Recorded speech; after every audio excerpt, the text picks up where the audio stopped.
वसुदेवसुतं देवं कंसचाणूरमर्दनं देवकी परमानन्दं कृष्णं वन्दे जगद्गुरुम्।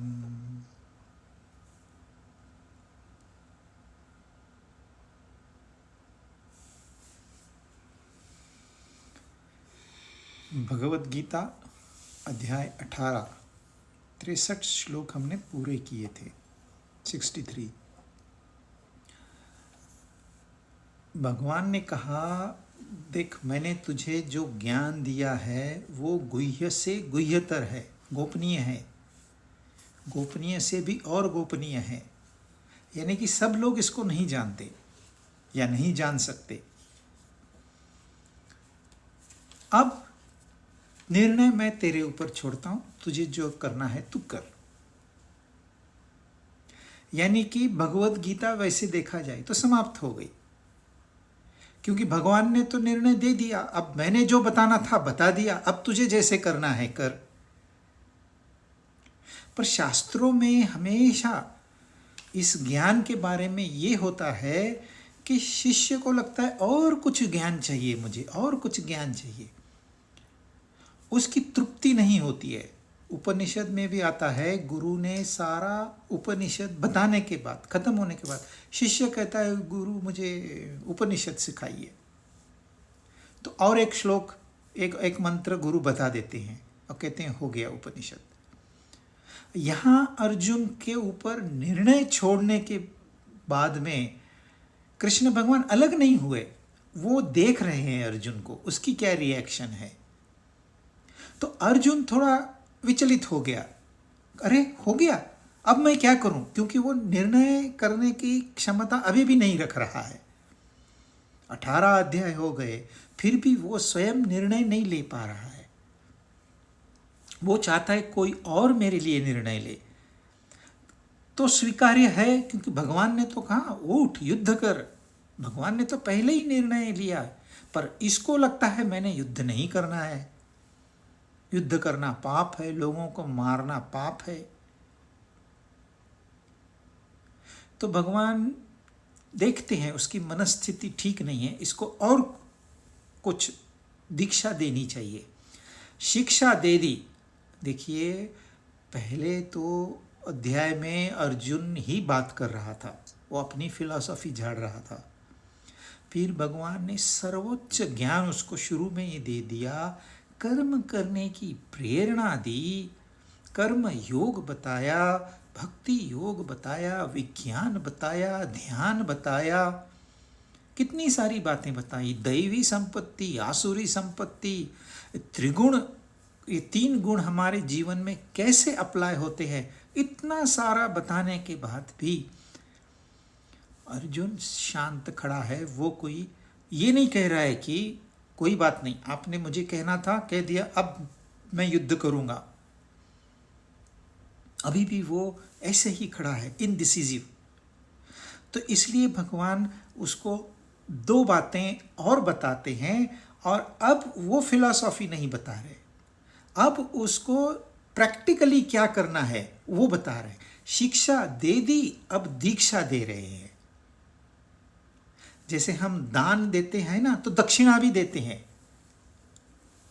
ऐसे शिक्षा के बाद दीक्षा। जो ज्ञान था वो दे दिया, अब और की आवश्यकता नहीं है। पर फिर भी अर्जुन को ज्ञान आत्मसात करने के लिए समय लगेगा।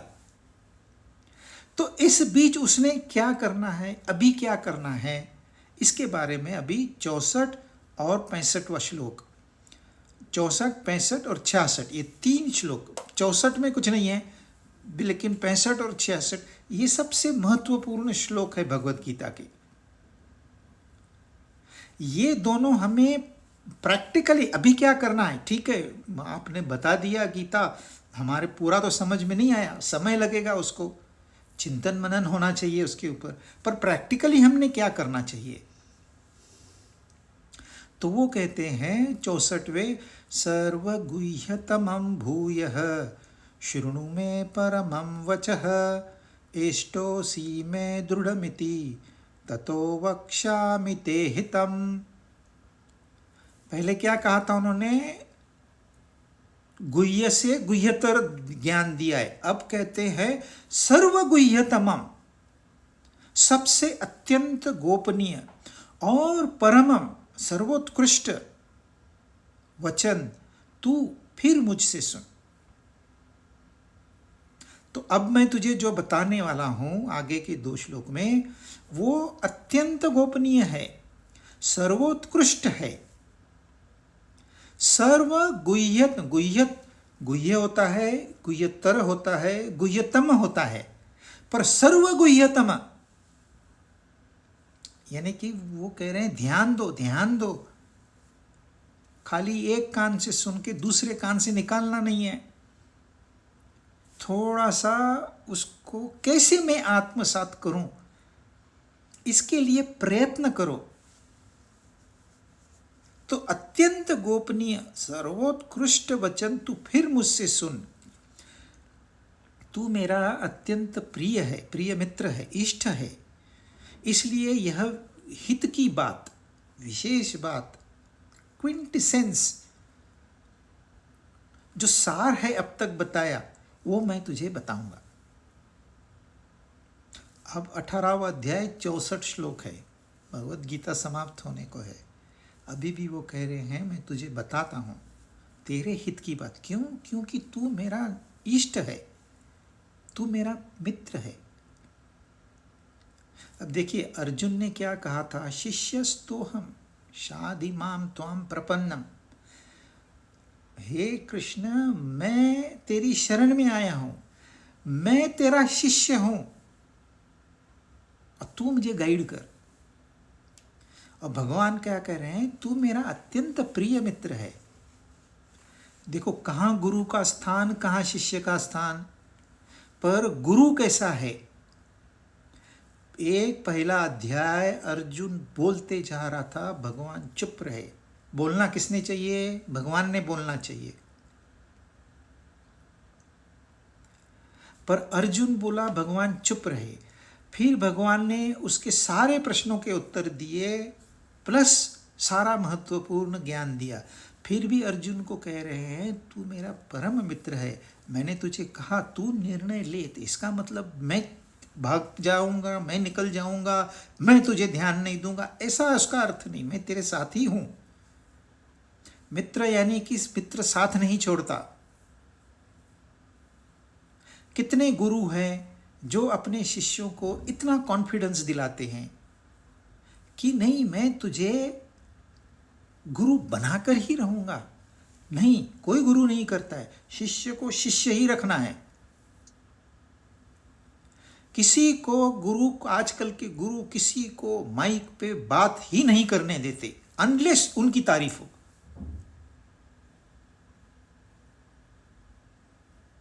तो ये एक महत्वपूर्ण संदेश है हम सब के लिए। जब भी हम किसी को एडवाइस देते हैं पूछने के बाद, तो उसको ये कॉन्फिडेंस दिलाना है कि भाई ये तेरे हित की बात है, इसमें मेरा कोई स्वार्थ नहीं है। और वाकई में कृष्ण भगवान का था क्या? ये तो कौरव पांडवों का युद्ध था। कहां हस्तिना, कहां द्वारका। द्वारका में कृष्ण भगवान तो स्वर्ग में थे, इन झंझटों में क्यों पड़ना था? पर अधर्म, अधर्म को खत्म करना ही है, नहीं तो यह पृथ्वी नष्ट हो जाएगी। धर्म की स्थापना करनी ही है, इसलिए भगवान आए हैं। भगवान को कोई ये इनके छोटे मोटी बातों में इंटरेस्ट नहीं है, इनको एक ही इंटरेस्ट है, यदि भक्तों के लिए कुछ करना है तो सिर्फ एक काम है, अधर्म को मिटाना है। बाकी इनके ऊपर छोड़ देंगे, आप फिर जैसे करना है करो। इसलिए वो कहते हैं जो तेरी मर्जी है वैसा कर दो। ये अत्यंत गोपनीय बात कर रहे हैं अभी आगे के सिर्फ 2 श्लोक में। तो यह 2 श्लोक हमको एक तो बाय हार्ट करने हैं, और इसके ऊपर जितना अमल कर सकते हैं उतना करना है। और ये सर्वोत्कृष्ट वचन है। इससे बढ़िया इस संसार में और कुछ भी नहीं है। हमको अपने मोह का त्याग करना है। हम कंफ्यूज्ड स्टेट में है।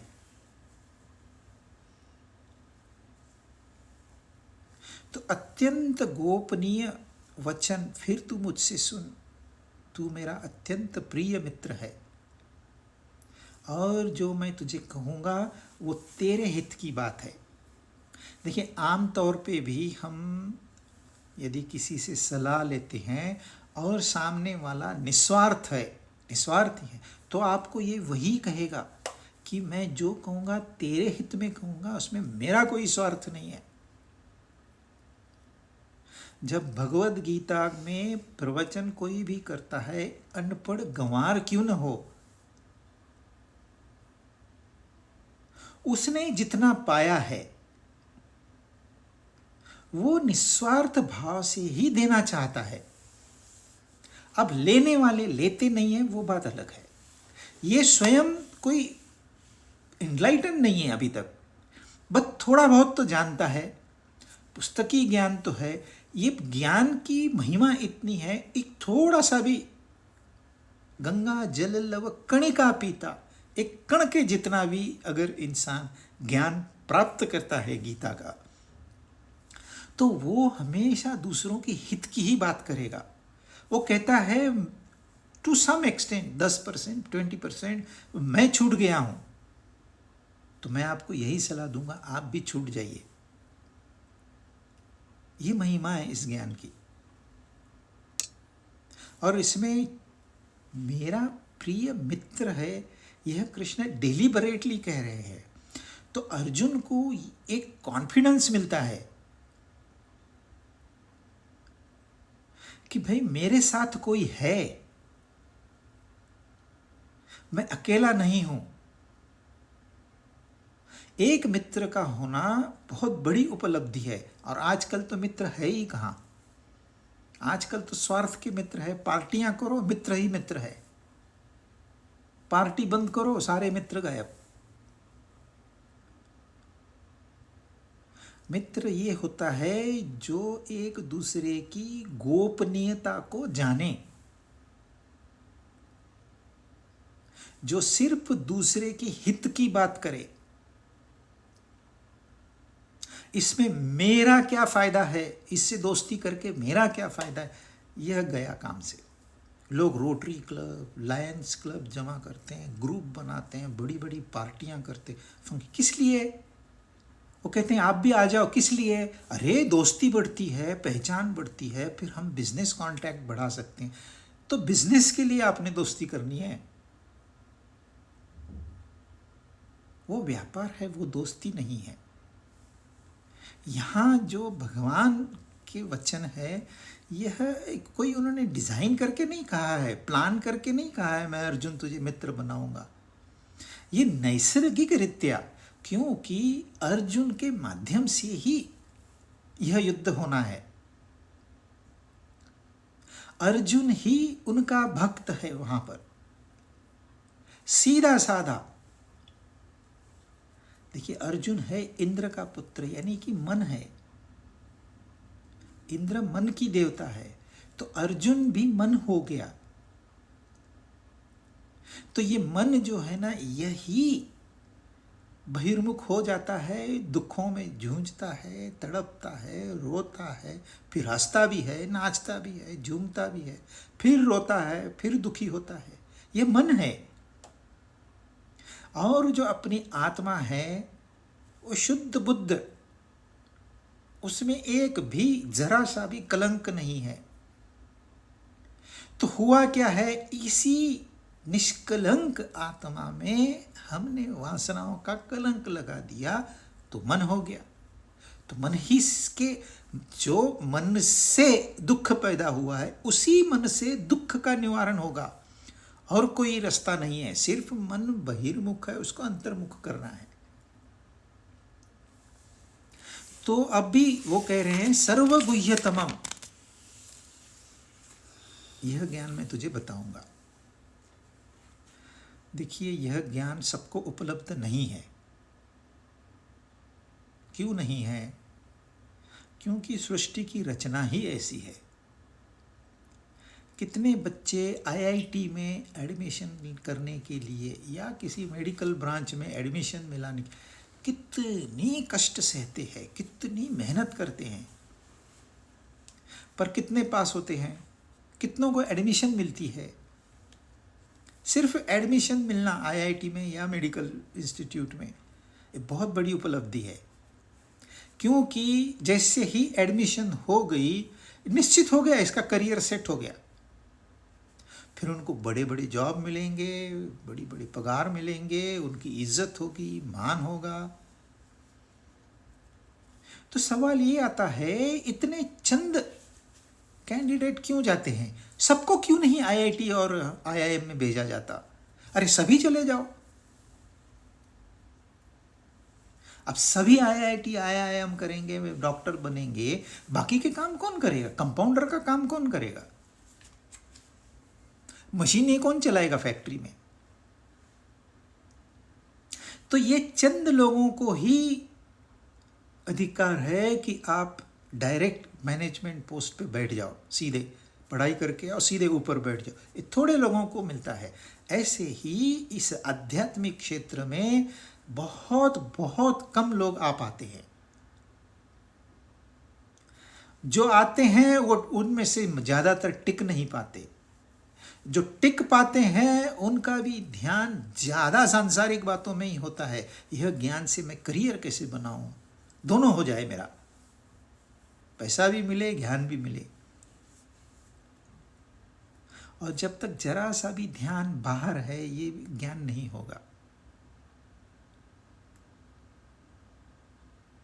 तो यहाँ जैसे वहाँ एंट्रेंस टेस्ट होती है ना, यहाँ भी एंट्रेंस टेस्ट होती है। अनुबंध चतुष्टयम। पहले आपको पूछा जाएगा, क्या आपका विवेक जागृत हो गया है? क्या आप ये भेद कर सकते हैं, नित्य क्या है, अनित्य क्या है, सत्य क्या है, असत्य क्या है, जीवन में क्या करना चाहिए, क्या नहीं करना चाहिए? क्या ये विवेक जागृत है? नहीं है तो यू आर डिस्क्वालिफाइड। पर कोई बात नहीं, वैराग्य हुआ है। वैराग्य का मतलब होता है ये समझ में आना कि यह संसार मुझे वो नहीं दिला सकता जो मुझे असल में चाहिए। ये खाली समझ आ गई ना, उसको वैराग्य कहते हैं। लोग कहते हैं क्या रखा है संसार में, क्या करेंगे, गाड़ियां, घोड़े, बंगले, क्या पैसे वाले सुखी है, हम छोड़ के जाते हैं कहीं आश्रम में। ये वैराग्य नहीं है। ये तो डरपोक लोगों की आर्ग्यूमेंट है। इस संसार में ही रहना है, इस संसार से भागना नहीं है वैराग्य के लिए। इसी संसार में रहते हुए, इसी संसार में कार्य करते हुए, इसी संसार में सक्सेस मिलाते हुए, यह संसार की कोई वैल्यू नहीं है, यह जानना, इसको कहते हैं वैराग्य। आपने मेहनत की, पैसे कमाया, मर्सिडीज कार ली, छोड़ दी उसको, ये किस काम की नहीं है, तो वैराग्य है। आपने कुछ कमाया ही नहीं, उसने छोड़ दिया, मैं तो कमाऊंगा ही नहीं, क्यों मेहनत करें भाई, जब छोड़ना ही है तो मेहनत क्यों करें? ये वैराग्य नहीं है, उल्टा अर्थ नहीं होता। तो वैराग्य है तो आप आइए, वैराग्य नहीं है तो ये फील्ड आपके लिए नहीं है। कोई बात नहीं, विवेक नहीं है, वैराग्य नहीं है, क्या मुमुक्षुत्व है? क्या आप कहते हैं एट एनी कॉस्ट मुझे सत्य जानना है, जो होगा सो होगा, इसमें मृत्यु आए तो भी चलेगी, पर मुझे सत्य जानना है? या तो ये सारी स्पिरिचुअल साइंस फोल है, या तो इसमें तथ्य है, ये मुझे जानना है। इसको कहते हैं मुमुक्षुत्व। क्या वो है? नहीं है। क्या षड संपत्ति है? नहीं है। क्या वो गोपियों का, वो मीरा का प्रेम है आपके अंदर कृष्ण के लिए? नहीं है। क्या आप सेवाधारी हो, जिंदगी आप इसमें अपना कष्ट सह के भी औरों के लिए काम करते हो? अगर नहीं, ये सारी बातें नहीं है तो यू आर नॉट क्वालिफाइड। और मेजॉरिटी इतने कष्ट नहीं लेना चाहते, इसलिए मेजॉरिटी को यह ज्ञान प्राप्त नहीं होता। ये मुमकिन ही नहीं है कि आप सच्चा ज्ञान दो और बहुत सारे लोग सुने, ये मुमकिन नहीं है, ये नैसर्गिक नहीं है। कृष्ण की बात कितने लोगों ने मानी? कितने बड़े बड़े दिग्गज, भीष्म, द्रोण तो स्वयं गुरु थे, कर्ण, ये कोई छोटी मोटी व्यक्तियां नहीं है, दिग्गज है, दिग्गज। पर किसने बात मानी? तो यह ज्ञान सबको प्राप्त होता ही नहीं है, इसलिए ये सर्वगुह्यतम ज्ञान है। वस्तुतः जो हम ज्ञान जानते हैं वैसा ये ज्ञान है ही नहीं। आपने इंजीनियरिंग कर लिया तो आपको इंजीनियरिंग का ज्ञान हो गया, मेडिकल कर लिया तो मेडिकल का ज्ञान हो गया, दोनों किया तो दोनों का ज्ञान हो गया, परंतु ये ज्ञान वैसा ज्ञान नहीं है। यह ज्ञान ऐसा है कि जहाँ पहुँचने के बाद और कुछ जानने की जरूरत ही नहीं है। ये वो ज्ञान है, ये बोध है। तो ये सबसे सीक्रेट है, क्योंकि ये सबको उपलब्ध नहीं है, क्योंकि सब लोग कीमत चुकाना नहीं चाहते। चमत्कार के पीछे मत भागिए, वो होने वाला नहीं है। तो अभी वो फिर से एक संक्षिप्त में 2 श्लोकों में सार बताते हैं। 65 मन्मना भव मद्भक्तः मद्याजी मां नमस्कुरु मामे वैश्यसि सत्यम ते प्रतिजाने प्रियोसि में। फिर कहते हैं तू मेरा अत्यंत प्रिय है, मतलब वो कितनी केयर करते हैं अर्जुन की, अपने शिष्य की। है कोई ऐसा गुरु जो अपने डिसाइपल को कहे तू मुझे अत्यंत प्रिय है? जब तक काम करता है, रिजल्ट लाता है, डोनेशन लाता है तो प्रिय है। जैसे ही काम बंद हो गया, तू कौन, तेरे को आता नहीं है, छोड़ के चला जा। तू मेरा भक्त हो जा, मत भक्त, मन मना, मन मुझ में लगा दे, मद्याजी मेरा पूजन कर, नमस्कुरु मुझे नमस्कार कर। ऐसा करने से तू मुझे ही प्राप्त हो जाएगा। सायुज्य मुक्ति, एक हो जाएंगे। तेरे सामने यह मैं सही सही सत्य सत्य बताता हूं, बाय गॉड मैं सत्य कह रहा हूं, क्योंकि तू मेरा अत्यंत प्रिय है। अब भगवान स्वयं कर रहे हैं कि बाय गॉड मैं सत्य कह रहा हूं, और आपको क्या चाहिए? प्रूफ। तो ये 4 बातें उन्होंने बताई है। पहला तो मेरा भक्त हो जा। अभी भक्त कौन होता है? गंध लगा दिया, बाल बढ़ा दिए, मालाएं पहन ली, गिरुए कपड़े पहन लिए, मंदिर आश्रम में जाके बैठा, धोती पहन ली पैंट की जगह, ये भक्त नहीं है। ये भक्त जैसे दिखने के लिए इन्होंने मेकअप किया है। मन का स्वभाव है बहिर्मुखता। यह मन कभी भी अपने आप अंतर्मुख नहीं होता, उसको जबरदस्ती करना पड़ता है। जैसे बच्चों को सिखाना पड़ता है, भाई चमचे से भोजन कैसे करना है, हाथ से भोजन कैसे करना है, प्लेट को साफ कैसे रखनी है, बाथरूम कैसे जाना है, ये सब सिखाना पड़ता है। वो अपने आप नहीं सीखते। ऐसे ही मन है, मन को सिखाना पड़ता है।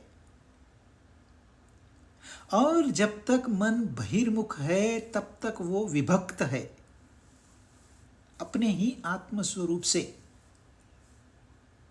और यही मन जब बहिर्मुखता छोड़ के अंतर्मुख होता है तो वो भक्त हो जाता है। तो इसमें बुद्धि का कार्य है कि क्यों अंतर्मुख क्यों हुए हम, होना चाहिए, क्यों होना चाहिए, क्यों ये इतनी कॉम्प्लिकेटेड साइंस को हमने आत्मसात करना है, क्यों हमने उपनिषदों को पढ़ना है, क्यों हमने उपासनाएं करनी है, ये सब बुद्धि का काम है। और बुद्धि हमको क्यों मिली है, इसी के लिए मिली है। और लोग कहते हैं बुद्धि को इस्तेमाल ही मत करो यार, झंझट होता है बहुत संसार में, इसलिए दुख बढ़ते जा रहे हैं। जितनी बहिर्मुखता बढ़ेगी उतनी दुख बढ़ेंगे। तो जब आपको कहते हैं मत भक्त मेरा भक्त हो जा, तू अपने दुखों से छुटकारा पा, बहुत सिंपल मैसेज है, लेकिन हम लोग उसको लेते नहीं है। कृष्ण भगवान ने अर्जुन को कहा हमारा क्या। इंसान भागना चाहता है, सत्य से भागना चाहता है, कितना भागेगा, नहीं भाग सकता, नामुमकिन है। अपने स्वरूप से कोई भाग नहीं सकता। आप स्वयं जानते हैं आप कितने पुण्यात्मा हैं और कितने पापी हैं। दूसरों के सर्टिफिकेट की जरूरत नहीं है। अब आप अपने आप से ही भागोगे तो होना क्या है, ठोकरें खानी और कुछ नहीं। 4 कदम भागोगे बड़ा अच्छा लगेगा, ठोकर आके गिर जाओगे, रोओगे, फिर 4 कदम भागोगे अच्छा लगेगा, फिर ठोकर खाएंगे, तो रोना धोना, यही है संसार। आपके पास कितने पैसे हैं, कितनी संपत्ति है, कितने मकान है, कितनी बीवियां हैं, इससे कोई संबंध नहीं है। वो जैसे है वैसे नहीं है।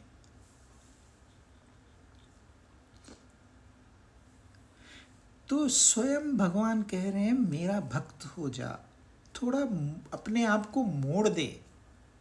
ये शैडो है तेरे सामने जो है, जिसके पीछे तू भाग रहा है ना, ये शैडो है। जितना तू भागेगा तेरी शैडो और आगे भागेगी। मुड़ जा, 180 डिग्री टर्न ले ले, तेरे को शैडो है ही नहीं देखने को। जैसे तू जाना चाहेगा वैसे जाएगा, तू मुक्त हो जाएगा, तू स्वतंत्र हो जाएगा।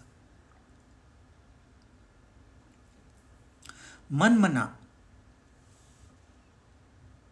यह जो तेरा मन है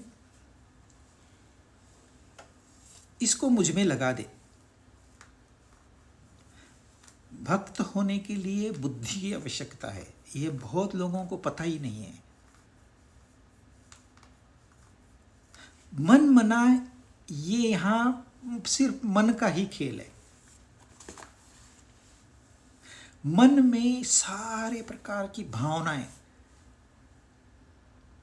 राग द्वेष, कामनाएं, काम क्रोध, प्यार, करुणा, नफरत, ये सारी बातें मन में ही पैदा होती है और मन में ही रहती है।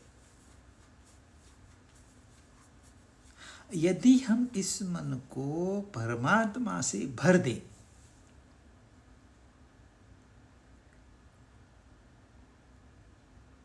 तो वो जो कचरा है वो अपने आप निकल जाएगा। देखिए गोपियों ने क्या किया, कितना ज्ञान उन्होंने लिया। वो थी ज्ञानी, वो पूर्व जन्म के ऋषि हैं ये लोग, पर इस जन्म में उन्होंने क्या किया, अपने मन में कृष्ण को बिठा दिया। वो अपने बच्चे को खाना खिला रही है तो इमेजिनेशन क्या है, मैं कृष्ण को खाना खिला रही हूं। वो पति की सेवा कर रही है, पर मन में क्या है, मैं कृष्ण की सेवा कर रही हूं।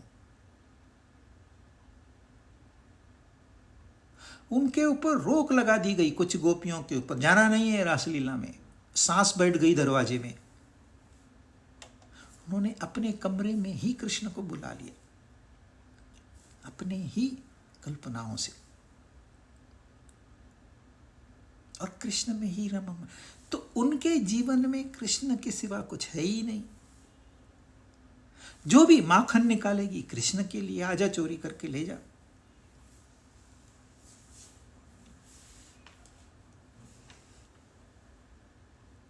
मीरा का प्रेम, वो कहती है मैंने ब्याह कर लिया, परणी गोपाल, माई में सुपने में परणी गोपाल, तेरा ब्याह हो गया, किसके साथ? गोपाल के साथ। कहाँ है भाई गोपाल, हमको तो दिखता नहीं है। अब कब किया तूने ब्याह, कोई विटनेस है? सपने में किया।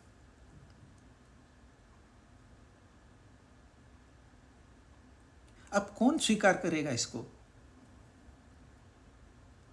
पर जिनके हृदय में प्रेम है, मन मना है जो, वो इस बात को समझ पाएगा कि मीरा की क्या फीलिंग है वहां पर, उसका प्रेम कितना विशाल है।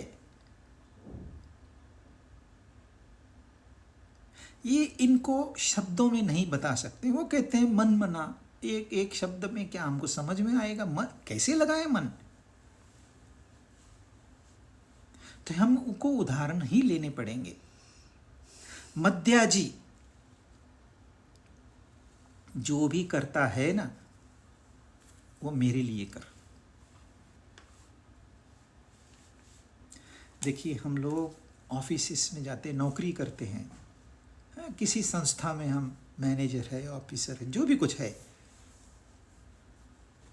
तो जाना अपना, आना तो अपनी मर्जी से होता है। पर काम जो हम करते हैं वो किसका करते हैं, किसके लिए करते हैं? जो एकदम रॉ है वो क्या कहता है, मैं अपने लिए करता हूं, मुझे पगार चाहिए, मेरी पर परिवार है, मेरी भी जिम्मेदारियां हैं, मेरा भी करियर है। तो फिर कंपनी बोलती है बाहर, तू कंपनी के लिए क्या कर सकता है बोल। फिर वो कहता है हाँ मैं ये पढ़ के आया हूँ, मैं इंजीनियर हूँ, ये वर्कशॉप मैं संभाल सकता हूँ, मैं इसमें यहाँ एफिशिएंसी बढ़ाऊँगा, मैं लेआउट चेंज करूँगा, मैं कॉस्ट कम करूँगा, प्रोडक्टिविटी बढ़ाऊँगा। फिर कहते हैं वेलकम वेलकम, आपके लिए वैकेंट पोस्ट है हमारे पास। फिर ऐसा व्यक्ति उस संस्था के लिए, यह संस्था बढ़ेगी तो मैं बढ़ूँगा। जब वो मैं करता था तो फीलिंग इनसिक्योर, कब निकाल देंगे पता नहीं। अब वो सिक्योर फील करता है, भले सिक्योर न हो, पर वो जानता है मैं तो कंपनी के भलाई के लिए कर रहा हूँ। अगर कंपनी मुझे निकालेगी तो नुकसान तो कंपनी का ही होना है, और मैं काम जानता हूँ, मुझे कोई भी ले लेगा। फ्रीड, जो एक दबाव था वो निकल गया। भगवान वही कहते हैं, जो भी तू करता है वो मेरे लिए कर। आप प्रवचन दे रहे हो उसके लिए, वही कर रहा है, वही सुन रहा है। आप प्रवचन सुन रहे हो उसके लिए, वही बैठ के सुन रहा है। सब उसको अर्पण कर देना है। कर्ता करविता तू ही है। इसमें मैं खत्म हो गया। माम नमस्कार। अब नमस्कार जो बाहर उसका रूप है, साष्टांग दंडवत किया, पैर छुए, हाथ जोड़े। ये भारतीय लोगों को तो आजकल हाथ जोड़ना भी अच्छा नहीं लगता है। जो अपनी संस्कृति है, अपनी ट्रेडिशंस है, उसको भी ये लोग भूल गए हैं। इनको अपमान, हम नमस्कार क्यों करें, पहला वो करे। नमस्कार यह एक आंतरिक स्थिति है। बाहर दिखावे के लिए साष्टांग दंडवत भी कुछ भी नहीं है, परंतु वो करना है। अपने मन की शुद्धि के लिए करना है। सामने वाला खुश हो न हो, उससे अपना कोई लेना देना नहीं है। आपको कुछ तकलीफ है, बीमार है, पेट दुख रहा है, सर दुख रहा है, तो आप डॉक्टर के पास किस भावना से जाते हो? आप भले ही उसको नमस्कार नहीं करते, पर आंतरिक दृष्टि से तो आप उसके शरण में ही जाते हो ना। तो यही है, शरणागति सबसे महत्वपूर्ण है जीवन में। इसके जैसी कोई साधना नहीं है। और जिसको यह साधना आ गई, बस ये एक साधना संपूर्ण जीवन का रहस्य खोल देगी। इसलिए इन्होंने मंदिर बनाए कि कहीं तो आके आप नमस्कार करिए। ट्रेडिशन बना दी है पत्थर की मूर्ति, लेकिन ये भगवान है। अब तू क्या करता है? क्या तू सचमुच माथा टेकने को तैयार है? माथा टेकना यानी कि अहंकार को निकाल के फेंक देना, उनकी चरणों में रख देना। आप इससे फुटबॉल खेलिए।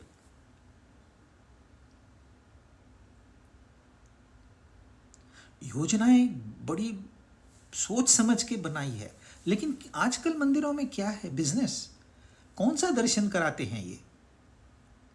दर्शन तभी होगा जब इंसान झुकेगा उसके आगे, सचमुच में, झूठ मूठ का नहीं। अब यहां जो आ रही है ये 4 बातें, ये सीधे उनके मुख से आ रही है। और किस लिए? तेरी भलाई के लिए। और मैं यह बात इंसिस्ट करता हूं, मैं प्रतिज्ञा करता हूं कि इससे तेरा भला होगा, क्योंकि तू मेरा अत्यंत प्रिय है। बहुत लोग कहते हैं हमको पूजा करनी है, हमको कुछ तो सिखाओ। तो आधे अधूरे एजुकेटेड लोग कहते हैं जी ये मंत्र है, वो मंत्र है, इसको फूल ऐसे चढ़ाना है, जल ऐसे चढ़ाना है, नारियल ऐसे चढ़ाना है, कलश ऐसे बनाना है। यह पूजा का बाहरी स्वरूप है। कैसे पूजन करना है, ये 4 बातें बताइए उन्होंने। मन मना भव मत भक्त मत्याजी माम नमस्कुरु। यह श्लोक दोबारा आया है भगवत गीता में। यह 90वें अध्याय का आखिरी श्लोक था। और भगवत गीता में ये एक ही श्लोक दोबारा आया है। कोई हमारे शास्त्र एक बात 2 बार नहीं कहते। आजकल रिकॉर्डेड है मैसेज, तो आप रिवाइंड करके फिर से देख सकते हो, फिर से सुन सकते हो। परंतु उस जमाने में लाइव प्रवचन होते थे। गुरु ने एक बार अपने मुख से बात निकाल दी, खत्म। वो वापस दोहराएंगे नहीं। अगर आपने मिस कर दी, यू हैव टू सफर। परंतु यहां ये सार फिर से बता रहे हैं। अब उसको प्रैक्टिकल, अर्जुन को प्रैक्टिकल ज्ञान दे रहे हैं। थ्योरी समाप्त हो गई। ये क्यों करना है, मत भक्त क्यों होना है, मन मना क्यों होना है, नमस्कार क्यों करना, ये सब बता चुके हैं भगवान। इसके पीछे का जो साइंस है वो खत्म हो गया। अब यहां साइंस नहीं है, अब सीधे 1 to 1 मैसेज दे रहे हैं। तू इतना कर, यही पूजा है, और कुछ पूजा करने की जरूरत नहीं है। क्योंकि इसमें आपको पास श्रद्धा होनी चाहिए, जो अर्जुन के पास है। अर्जुन ने तो शरणागति पहले ही पत्कर ली है। मैं तेरी शरण में आया हूं, पहले ही कह दिया है। तो यह अर्जुन की खासियत है। इसलिए अर्जुन को कुछ न कुछ अमाउंट में फायदा हो रहा है। यदि श्रद्धा नहीं है तो फिर गीता पढ़ के अपना समय बर्बाद करके क्या मतलब है। इसलिए श्रद्धा होनी चाहिए, शुरुआत वहां से होगी। इतनी तो श्रद्धा होनी चाहिए कि जब इतना पुराना ग्रंथ इतने लोगों ने सराहना की है, तो यह मुझे पढ़ना ही चाहिए।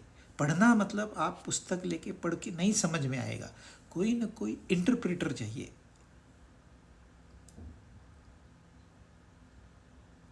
आजकल ये YouTube पे सुविधा है, ये तो ब्लेसिंग है। आप सोचिए, पहले जमाने में लोग पैदल जाते थे कई सौ हजार हजार किलोमीटर गुरु के पास में, पैदल। और फिर उनसे प्रवचन सुनते थे। वो गुरु भी ऐसे, सुबह 4 बजे उठना है, ये खाना नहीं है, वो पीना नहीं है, यहाँ ध्यान देना नहीं है। और प्रवचन एक बार करेंगे, वापस दोबारा बताएंगे नहीं। अभी तो बहुत आसान है, टेक्नोलॉजी है हमारे साथ, हम उसका उपयोग कर सकते हैं। तो ये 4 बातें जो है ये हमारे अंतःकरण के लिए है। इससे क्या होगा, हमारा अंतःकरण शुद्ध हो जाएगा, एकदम डायरेक्टली, शॉर्टकट मेथड। हमारे बहिर्करण जो है, आंख, नाक, कान इत्यादि, हाथ पांव, ये बहिर्करण है, ये बाहरी संसार से जुड़े हुए हैं। और जो अंतःकरण है ये बहिर्करण और उसके भी अंदर कुछ है, उन दोनों को जोड़ते हैं। तो अंतःकरण में हमारे क्या आता है, मन, बुद्धि, चित्त और अहंकार। सारी भावनाएं मन में अंदर है। तो यह एक भक्ति की भावना उसमें भर दीजिए, हो गया मन मना।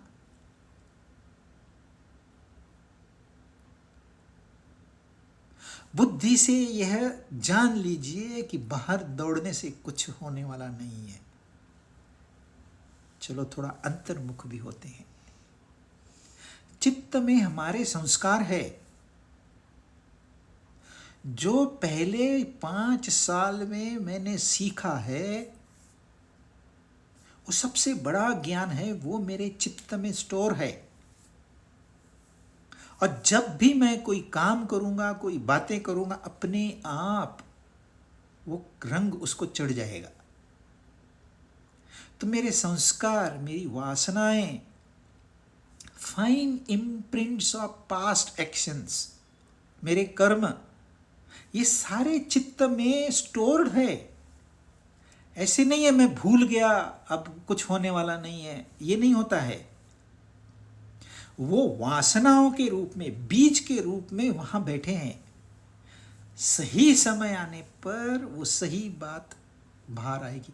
फिर वो पाप कर्म हो या पुण्य कर्म हो, वो बाहर आएगा। और फिर उसके साथ में उसका फल भी भोगना पड़ेगा। तो चित्त में जो हमारे संस्कार है, उनको कैसे परिवर्तन करें?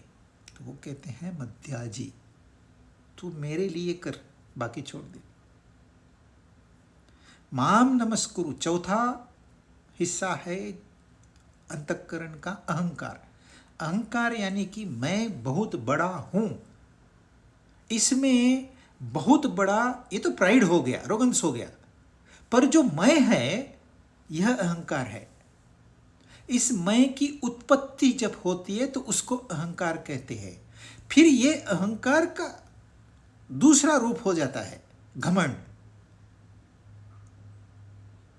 यहां वहां अहंकार, घमंड की बात नहीं कर रहे हैं हम सिर्फ मैं हूं, मैं बहुत बड़ा हूं, मैं बहुत ज्ञानी हूं, मैं बहुत लोगों के काम में आता हूं, ये घमंड हो गया। पर मैं हूं, इसमें घमंड नहीं है। तो ये जो मैं है यह अहंकार हो गया। और यह जब मैं नहीं है तो क्या है? तो आत्मस्वरूप है। तो नमस्कार करो मतलब क्या? इस मैं को समाप्त करो, इस मैं को यहां से उठा के उनके चरणों में रख दो। इसलिए हम वो भगवान की मूर्ति के चरण को स्पर्श करते हैं, उस चरणों पे अपना माथा रखते हैं कि मैंने अहंकार छोड़ दिया। जैसे हम फूल चढ़ाए, जल चढ़ाए, वैसे अहंकार चढ़ा दिया। मां में वैश्यसि सत्यम ते, तो मुझे ही प्राप्त हो जाएगा। यानी कि अपना जो आत्म स्वरूप है वह स्वयं भगवान कृष्ण है।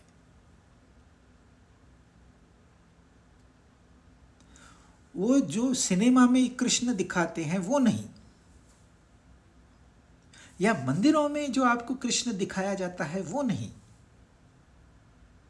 कृष्ण का अर्थ होता है जो अपने मन बुद्धि से नहीं जाना जा सकता पर है, वो कृष्ण है। मेरे मन से परे, मेरे बुद्धि से परे, यानी मेरे अंतःकरण से परे, मेरे बहिर्करणों से परे। जैसे कहते हैं आजकल science, dark matter, dark energy, इसमें डार्क क्या क्या मतलब है?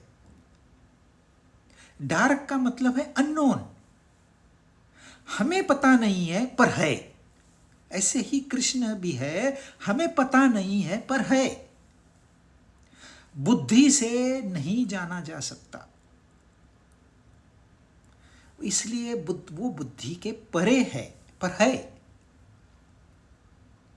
कैसे जानते हैं हम?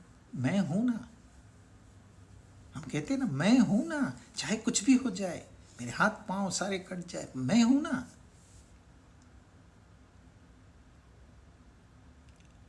प्रियोसी में तू मेरा अत्यंत प्रिय है। 66, यह भगवत गीता का सबसे इंपॉर्टेंट, सबसे पोटेंट और सबसे आसान श्लोक है। इसको तो याद ही करके रखना चाहिए। सर्वधर्मान् परित्यज्य मामेकं शरणं व्रज, अहं त्वां सर्वपापेभ्यः मोक्षयिष्यामि मा शुचः। संपूर्ण धर्मों का आश्रय छोड़ दे, केवल मेरी शरण में आ, केवल शरण में आ मेरी, मैं तुझे संपूर्ण पापों से मुक्त कर दूंगा। मां शुच, डोंट वरी, फिक्र मत कर, चिंता मत कर। अरे चिंता तो वैसे ही नहीं करनी चाहिए, फिर चिंता क्यों करते हैं?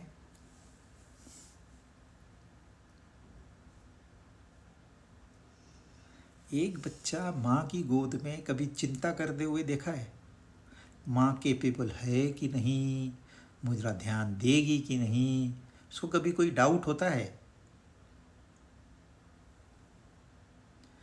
वो रोएगा पर चिंता नहीं करेगा।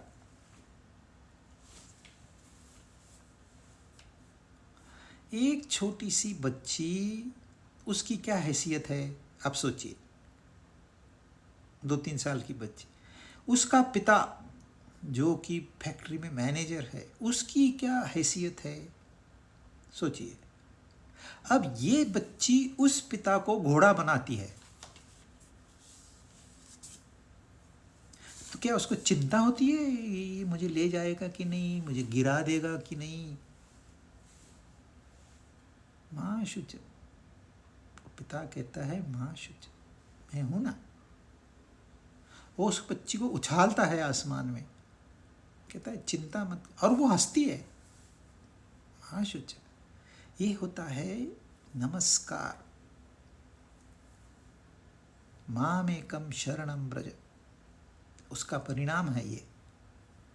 माँ शुच, यही तो संदेश है, और यही संदेश कोई लेता ही नहीं है। सब कहते हैं यार ये चिंताओं से मुक्ति कैसी मिलेगी?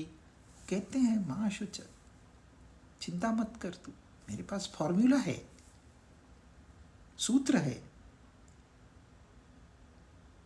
पर हम उसी को ही स्वीकार नहीं करते, और जो स्वतः चिंतित है उसको जाके हम पूछते हैं कि चिंताओं को दूर कैसे करें।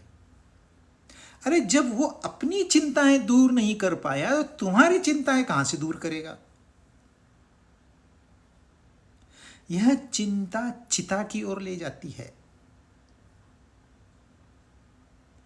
मैं देखता हूं 25 साल का लड़का फॉरेन गया, 50 साल का होके आया, तो उसके चेहरे पे रौनक नहीं है। क्यों? क्योंकि चिंताओं से घिरा है। अरे तू फॉरेन में रहता है, डॉलर में कमाता है, तुझे काहे की चिंता? नहीं पैसे पूरते नहीं है, बहुत टफ लाइफ है, ऐसे है। तू फिर वापस आ जा, छोड़ के ही क्यों गया? पर वो छोड़ेगा ही नहीं, वो वहीं रहेगा, वही चिंताएं करते रहेगा और अपना आयुष्य पूरा ऐसे ही बर्बाद कर देगा, पर सुनेगा नहीं। सदियों से गीता कह रही है, माँ शुच, माँ शुच, माँ शुच, कोई सुनने वाला ही नहीं है। अच्छा, आपको क्या चाहिए? आपको भी तो चिंताओं से मुक्ति ही चाहिए ना। आप सारी दुनिया को पूछते हैं चिंताओं से मुक्ति कैसे मिलेगी, कोई कहता है अरे हमारे प्रोडक्ट ले ले, तेरी चिंताएं खत्म हो जाएगी। वो मिक्सर बनाने वाला बोलता है मिक्सर ले ले, ग्राइंडर बनाने वाला बोलता है ग्राइंडर ले ले, कपड़े वाले बोलते हैं अरे ये कल की पैसे कल के तूने लेके गया ना, ये तो फैशन चेंज हो गया, आज नए कपड़े ले ले, तू खुश हो जाएगा, चिंता खत्म। कुछ भी कोई भी फेंकता है और आप सुनते हो, पर होता वही है, फिर वही चिंता। रोज डजन भर शर्ट लाएंगे, वही चिंता।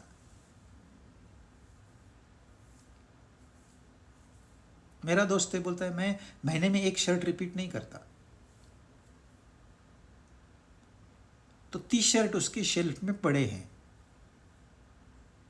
पर हमेशा शर्ट को लेके चिंतित रहता है, कहीं दाग न लग जाए, कहीं खराब न हो जाए। सारा तू शर्ट के लिए तू है कि तेरे लिए शर्ट है? मतलब कितनी गौण बात है, पर वहां भी मन चिंतित रहता है। पर वो कहते हैं मैं तुझे मुक्ति दिला दूंगा। सर्वधर्मान परित्यज्य, सारे धर्मों को तू छोड़ दे। अब ये बात बहुत कम लोगों की समझ में आती है कि भगवान कहना क्या चाहते हैं। सर्वधर्मान मतलब कौन सा धर्म? छोड़ना ये तो आसान है, समझ गया। धर्म को छोड़ना है तो ये धर्म क्या चीज है, और ये अर्जुन को क्यों कह रहे हैं? अच्छा, उस समय कोई हिंदू धर्म, मुसलमान धर्म, एक ऐसे कुछ था ही नहीं।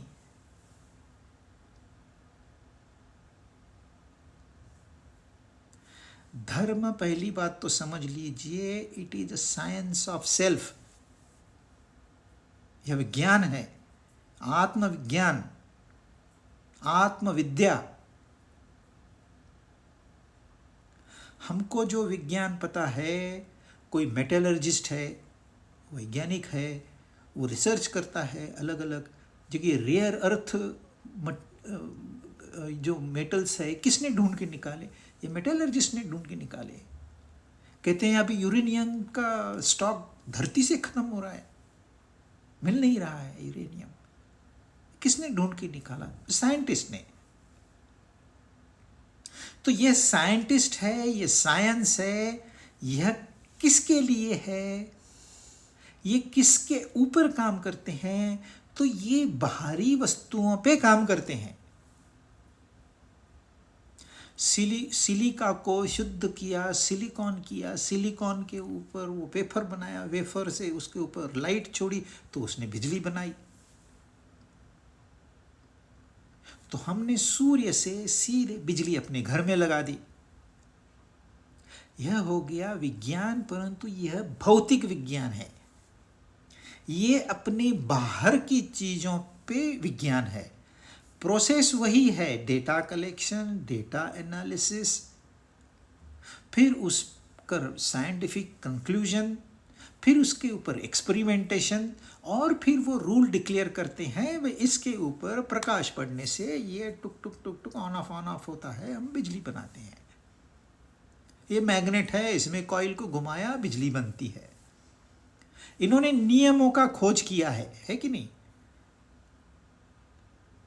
सेम प्रोसेस जो आत्मज्ञान की शास्त्र है, धर्म शास्त्र है ना, सेम प्रोसेस में कोई फर्क नहीं है, परंतु वो अपने बाहर रिसर्च करते हैं, ये अपने अंतर में रिसर्च करते हैं।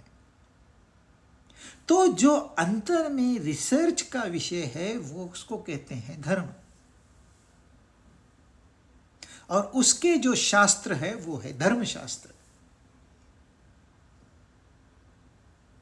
तो धर्म एक विज्ञान है जो अपनी खोज करता है, मैं कौन हूं, मैं कहां से आया, मैं क्यों आया, मैं कहां जाऊंगा, मृत्यु क्या होती है, जन्म क्या होता है, दुख क्यों होता है, चिंता क्यों होती है।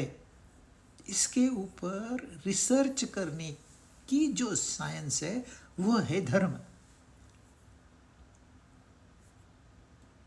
परंतु परिस्थिति अनुसार, कालानुसार, देशानुसार धर्म की अनेक व्याख्याएं कर दी गई है।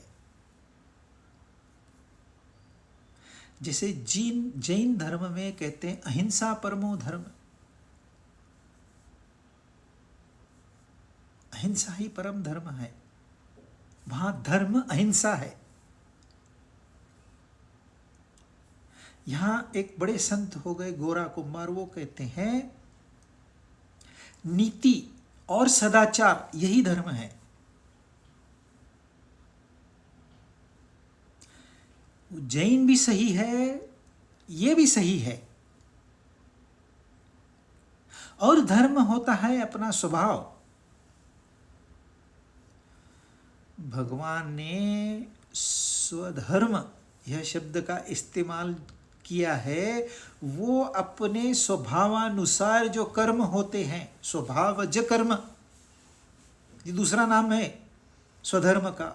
सहज कर्म ये भी स्वधर्म का ही नाम है। नियत कर्म ये भी स्वधर्म का ही नाम है। तो जो हमारे नियत कर्म है, स्वभावज कर्म है, वह हमारा धर्म है।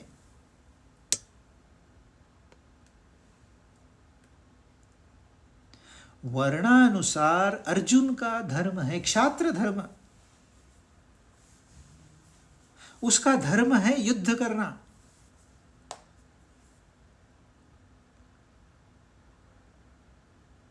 जो ब्रह्मचारी है, ब्रह्मचर्य उसका धर्म है।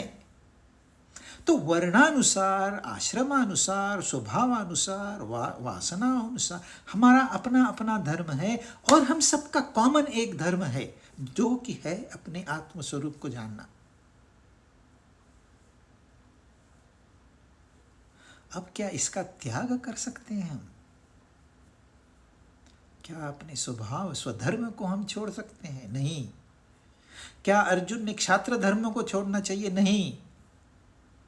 क्या हमने आत्मा की खोज बंद करनी चाहिए? नहीं। तो फिर कौन से धर्मों का हमने त्याग करना चाहिए? क्योंकि भगवान कहते हैं संपूर्ण धर्मों को छोड़ दे, केवल मेरी शरण में आ जा। तो शरण में आ जा, केवल शरण में आ जा। तो वो क्या कहना चाह रहे हैं? शरण में आ जा, इसके ऊपर तो हमने कई बार चर्चा की है। ये समझना आसान है। संपूर्ण पापों से मुक्ति मिलेगी, यह भी आसान है। चिंताएं दूर हो जाएगी, यह भी आसान है। पर यहाँ एक कंफ्यूजन होता है कि भगवान जब कहते हैं संपूर्ण धर्मों का आश्रय छोड़ दे, तो वो क्या कहते हैं? इसको समझेंगे अगली बार।